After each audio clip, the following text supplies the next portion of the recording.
Hi everybody, yes, it's me. Welcome back. The studio has been really busy recently, so I haven't had a chance to get anything together for you, but I have a fabulous painting in. It's over 300 years old.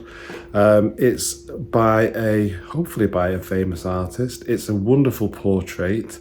It needs quite a bit of work, and unfortunately it's been damaged in transport, so it's got a massive tear all the way across the bottom, which we're going to have a look at. So let me introduce you to our next patient. And here he is. This portrait is 17th century. This is the tear that's been damaged in transit from the auction house, which does happen, and there's another knock that we're going to have a bit of a look at too. On the reverse of the canvas, when we removed it from the stretcher, there was some markings on there, which I will talk about a little bit later on, but here is that horrific tear. It's very fresh. The canvas is dry, so it should knit back together quite nicely. And here we have 300 years of debris and accumulations. There's all sorts of stuff in here. So our first job is just to brush that out gently and get this cleaned up nicely.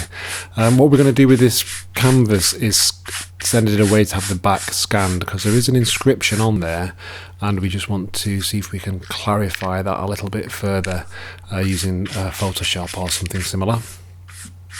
But we've got our Christmas tree pine needles in there, and once I've brushed the majority of that away, just using this razor blade, I can just gently scrape away all that dirt and debris and clean that up. This painting was literally falling off the stretcher, so we're also going to get a new stretcher made for it, and that will be a better solution for it. And I think to preserve the markings on the back, we will also be looking at doing a strip lining, where we will just line new pieces of canvas to the edge of this painting. But yeah, the filth on here is ridiculous. So I think the date on the back of here is 1673. So you can see here now, this is what it looks like once I've cleaned up all those rough edges. And we're going to send this off now, just to have the back scanned, and hopefully we can reveal a little bit more of the inscription on the back. So this is just a cardboard cradle that I'm using to send away. And then this is what we've got on the back. It says Antoine Hamilton, Lille. So you can see the Lille there, and then the date of 1673. So while I continue to research this, I'm going to start the thread repair process. This is the wheat starch paste that I use for this. So I'm just going to mix this up at the moment with, I think it's 1 part of the wheat starch paste to about 5 parts water. And this is a water soluble, fully reversible adhesive that is really strong. And I'm also going to mix in some fish glue with this as well. And this is what I'm going to apply to the back of the canvas to weld together that horizontal tear.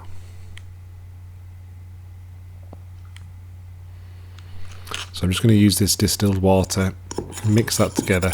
There's different ways you can prepare this. I'm using a quick method, which is going to be to apply heat in the microwave. You could also use a double pot with water in as well to heat it, but just a few seconds in the microwave will bring this up to temperature. So yeah, I've got it on a high heat, and I will just literally have that in there for a few seconds. You can see how hot it is already, and the consistency I'm looking for is kind of not gloopy, shall we say, but it kind of expands. The wheat starch expands and becomes like a wallpaper paste, really, that kind of consistency.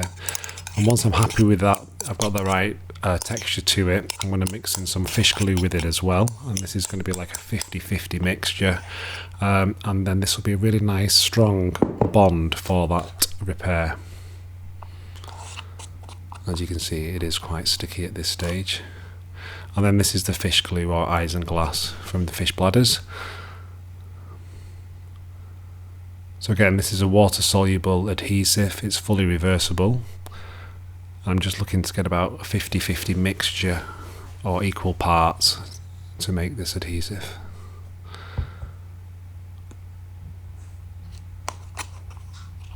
Again, it's quite nice to use all natural ingredients and again traditional recipes as well for the repair.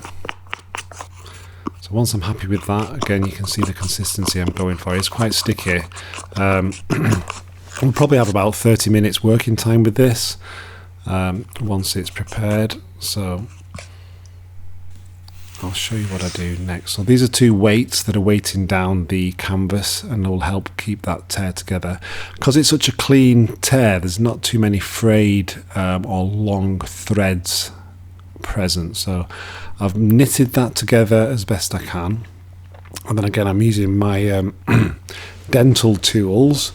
This is a scraper, I think, or a descaler, but it's got a lovely flat edge on it. So I can just apply small amounts of the glue and then just push that into the rip, and then this is going to weld those two parts together. The fibers will absorb the glue as well, and that will strengthen them.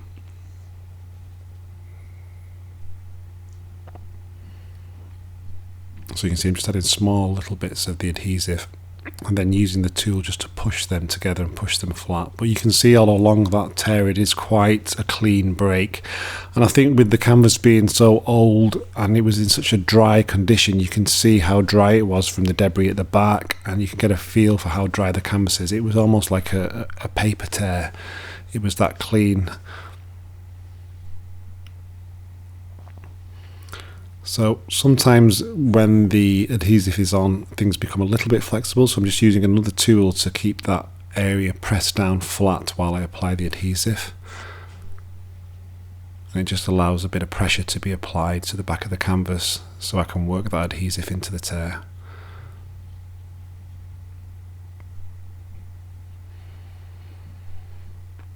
But you can see how neat that is and how nicely everything has welded together. Once that's dry, I'll then look at applying some threads just to kind of give it a little bit of extra strength. So after about 20 minutes the adhesive is beginning to go off slightly, so I'll just go over the whole area and push that nice and flat to make sure everything is bonded together. And then using the weights as well, I'll be able to weight down the canvas just to make sure nothing moves during the drying process.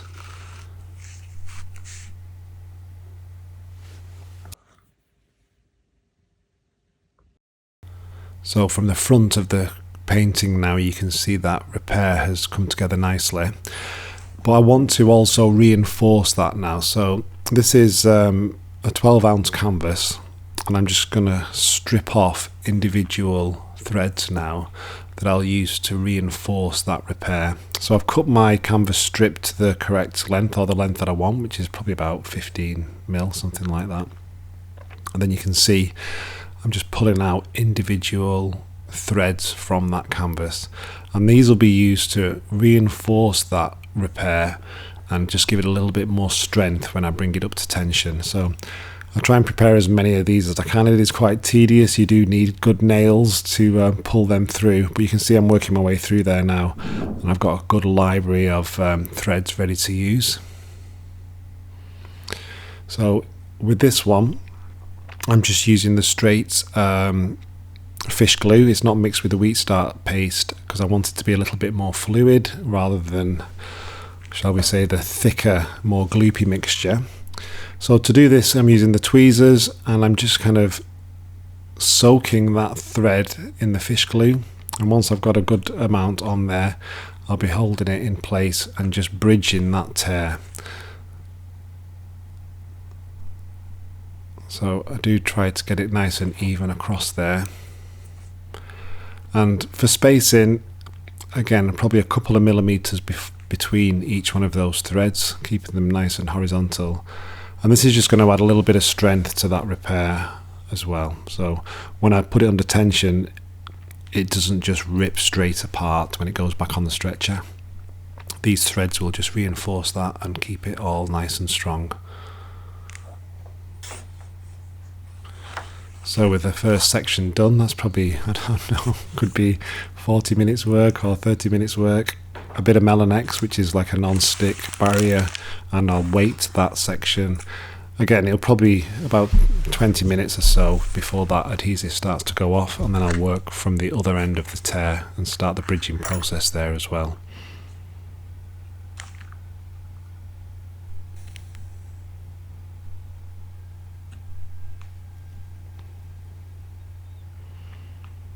The adhesive starts sticking to your tools as well, so you have to keep those clean between each step.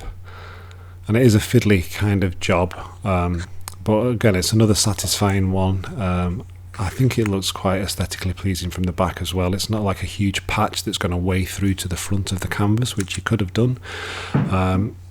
And it's all fully reversible. But the reason we're doing it this way is because we don't want to line the back of this painting. I think it would benefit from lining, but then we'll lose the inscription, and that inscription is the only clue at present to who this painting could be by and who this painting is of. So I've chatted to the client, and even though there's lots of cupping on the paint surface on the front, we are going to go with this method of thread repair and a strip line. So while that's drying now, I'm going to prepare my strips of linen. So these are going to go on the tacking edge of the canvas. So I'm just going to mark 4 equal strips, and then these will be again threaded and glued to the sides of the canvas rather than just applying a full piece over the whole back.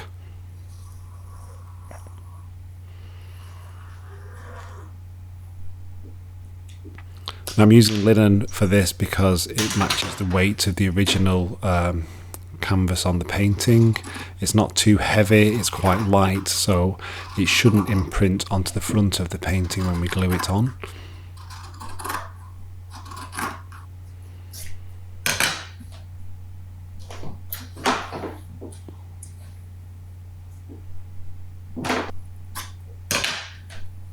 So I'm going to prepare 4 strips equal length, and then we'll trim those to fit a little bit more.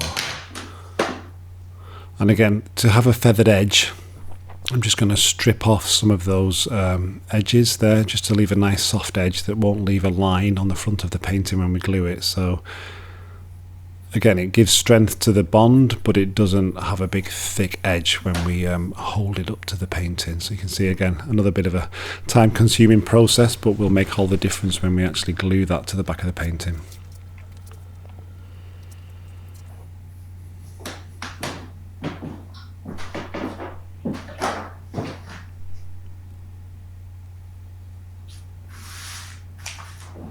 So once I've got those strips ready to go, I need to mark out exactly where I want them to lay on the canvas. In this instance, there's a stretcher bar mark on the front, and I'm trying to just kind of line up with that old stretchers in case anything does come through to the front. It's always good to have it nice and tidy. I'm having all those broken threads the same direction. I'm using a little bit of a light tack tape just to give me a line on the back where to apply the glue. And for this process, I'm going to be using animal hide glue. Again, a traditional glue. It's fully reversible, it's heat responsive, and I'm just kind of preferring this method at the moment rather than using more of a synthetic binder. So I'm just checking that I've got my distance the same, or roughly the same, all the way across there. Again, just offering up that linen strip.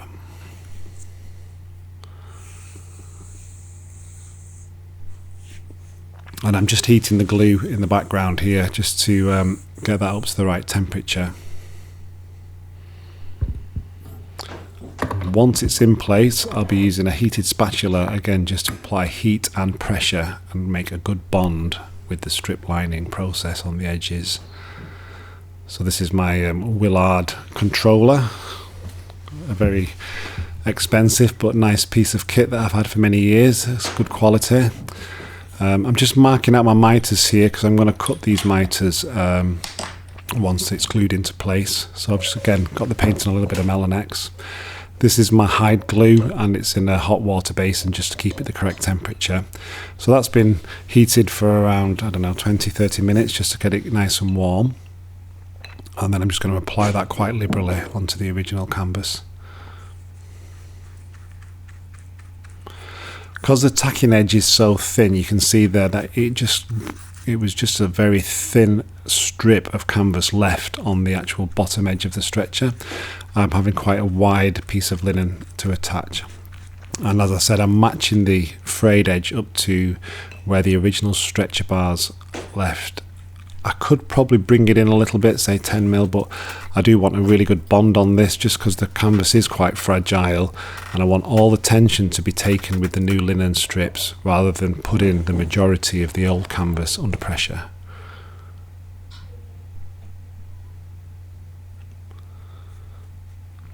So that glue will start to cool quite quickly, so I need to just basically push that into place first.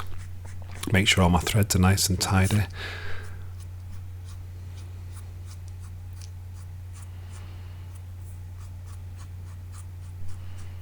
Make sure they're all facing the same direction and not overlapping each other. And I'm applying a little bit of pressure there as well, just on the main strip, just to push that and make a good bond with the glue. And now I'll use the heated iron, the tacking iron, just to push that down, get the glue nice and tacky again, and just apply pressure to make sure I've got a really good bond there between the new linen strip and the old canvas.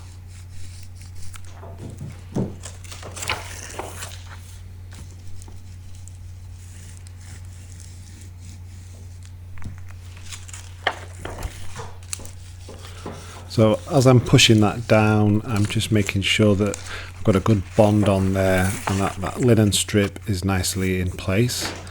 And then I'm just going to cut these miter joints as well, so I don't have an excess of linen on the edges of the canvas when I come to stretch it. And this is just a gate burnishing tool, sometimes using gilding, but again it's just an extra little bit of pressure that I can put on there and make sure I've got a really good bond. And then we repeat the process on the other edges of the canvas. There's still a little bit of dirt on this top section that I needed to remove.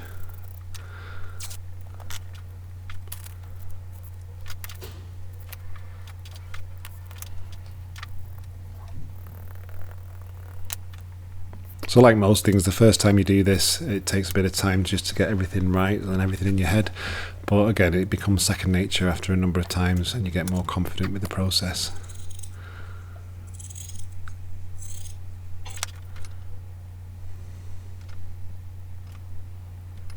So yeah, good thick dosing of the animal glue on there. And then applying the next piece.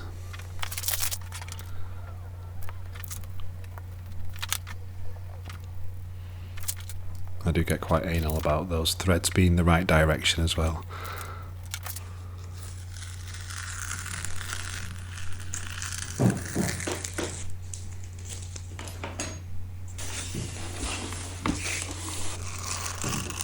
Okay, so that's the basics of the strip lining process. The next step is to now get that stretched onto the new stretcher as well. Again, just using that burnishing tool to make sure those threads have all got a nice adhesion. A little bit more non-stick Melanex on there, and then I'm going to put some weights on that and just keep that nice and flat while that glue goes off. Here come the trusty typewriters. That'll keep that nice and weighted.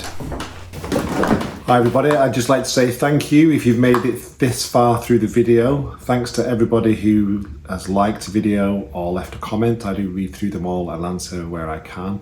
And a massive thank you to all my patrons. I now have over 100 patrons. They help support the channel and keep these videos coming. If anyone is interested, please head over there. I've got some exclusive videos, paintings that you won't see on YouTube, and some tutorial videos as well.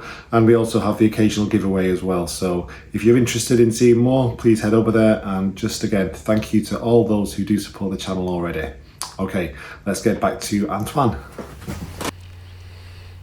So here's our portrait of Antoine Hamilton, or Count Antoine Hamilton. It's got a date on the back of 1673. Now if you Google Antoine Hamilton, this is the picture that comes up, and as you can see, he looks quite different. Now Antoine Hamilton was famous for writing the memoirs of Count Grammont. The Count Grammont was his brother-in-law, and he was quite the character and person on the scene in the court of King Charles II. This book that he wrote offers some fabulous detail of the period, and I decided I would track it down and see what was written in it. So the power of Google presented me with this. Memoirs of Count Grammont by Anthony Hamilton, or Anthony Count Hamilton, born 1646, died 1720, and it covers the memoirs of Philippe Comte de Grammont. Now, I pored over this book as soon as it arrived, looking for clues, looking for anything that would tie our painting to the artist Lely. Now, I was at least halfway through the book before I even got any mention of him, but eventually I found it, and here is our link. So, in London, a celebrated portrait painter called Lely, who had greatly improved himself by studying the famous Van Dyck's pictures, which were dispersed all over England in abundance. The Duchess of York, being desirous of having the portraits of the handsomest persons at court, Lely painted them, and that one of Miss Hamilton appeared the highest finish. Now, Miss Hamilton married the Duke de Grammont, and this is the portrait painted by Peter Lely. So she's the Countess of Grammont. She's married to Philippe. She's Count Antoine Hamilton's sister, and she's one of the Windsor beauties, and it's a fabulous portrait. This is another Lely portrait of William, I think that's Brouncker. He features quite a bit in the book and is a bit of a character, and the same with this guy here, Charles Killigrew.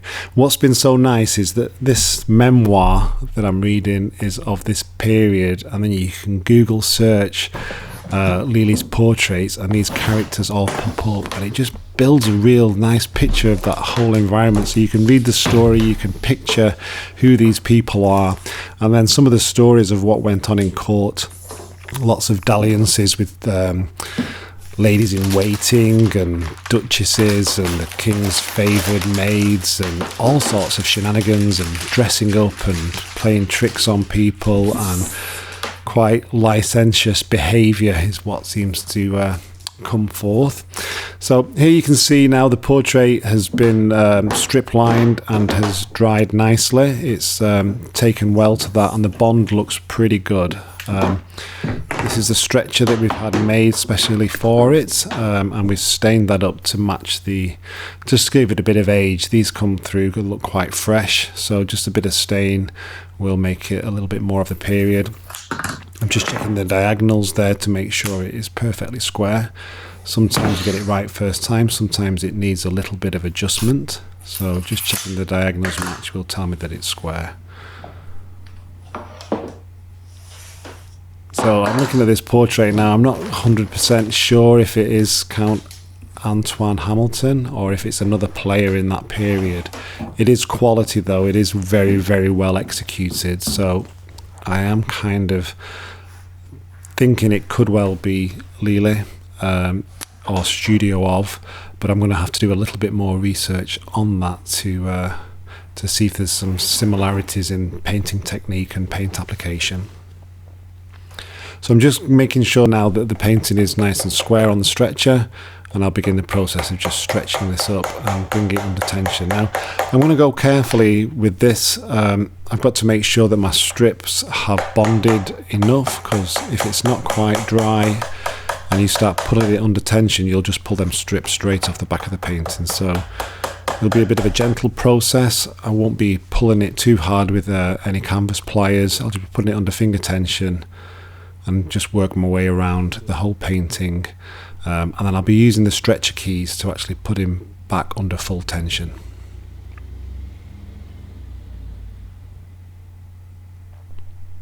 I'm quite excited to do my test cleans on him and see if that discoloured varnish removes quite easily. Hopefully it will. And like I say, it is really well painted. There's a real quality to it.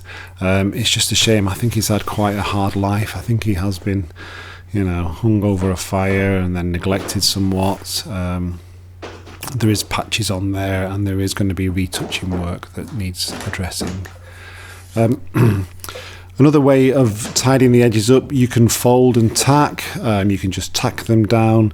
But again, a traditional process would be to glue the edges to the stretcher and just make that nice and neat. So I've heated up my animal glue again, my hide glue, and I'm just going to apply that to these loose tacking edges, and that'll give a really nice bond to the stretcher as well, and get a nice tidy finish on there.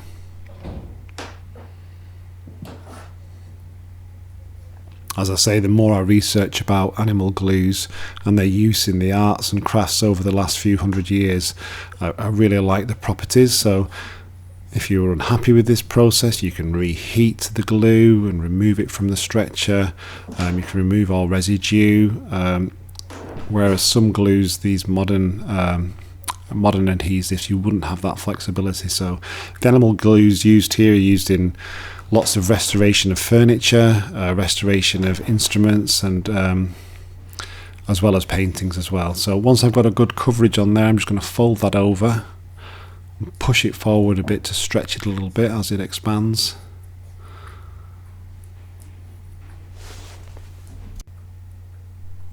And then once I'm happy that I've got a good bond on there, I'll probably let that dry for a couple of minutes or so and just get nice and tacky, and then I'll look at putting a straight edge on there and giving a nice clean cut to tidy that edge up and make it nice and straight. So again, with this cloth, I'm just applying pressure and pushing that linen against the stretcher to get a good clean bond.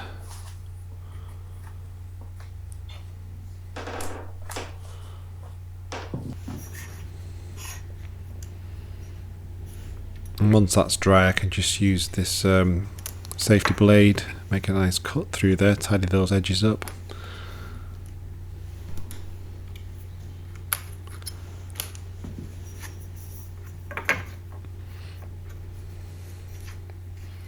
And then I'll look at using this straight edge just to make a nice clean cut along that whole stretcher bar edge.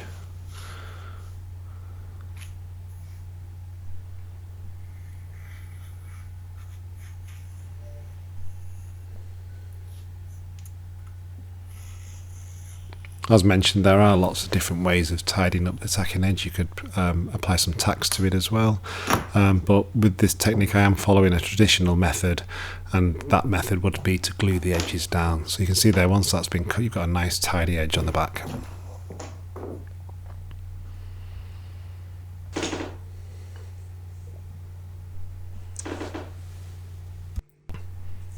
So I'll just repeat that on all four sides now, get them all tidied up and nice and clean and straight.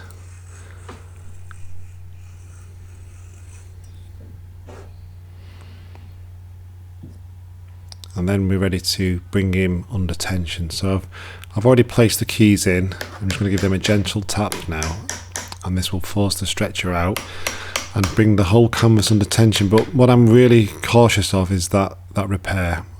It feels really good, it feels nice and secure, and then from the front I'm pleased with how it looks. Nothing's lifting, nothing's removing, those tacking edges are nice and secure, and that repair looks stable as well. So that can be, once the painting's been cleaned, that can be filled and then retouched as well. But next is to clean this gentleman up. I'm pleased with how that strip lining's gone. We've secured the whole painting there back onto a new stretcher, and he's ready for cleaning. I think there is a very discoloured varnish on there that should remove, and then hopefully some of the colours will start to come through his face. Yeah, he's looking good. Right guys, I think we will leave him there for today. He has been, we've had that thread repair on there, he's been strip lined, and we've brought him back under tension. So next time you see him, we will start the cleaning process. I'll also have a bit of a dig around again and see if we can find a little bit more of who he is or who he's by.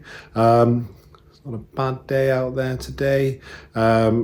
Thanks for watching, and thanks to all my supporters as well. And I will see you on the next episode. Okay, guys, take care. Thank you. Bye.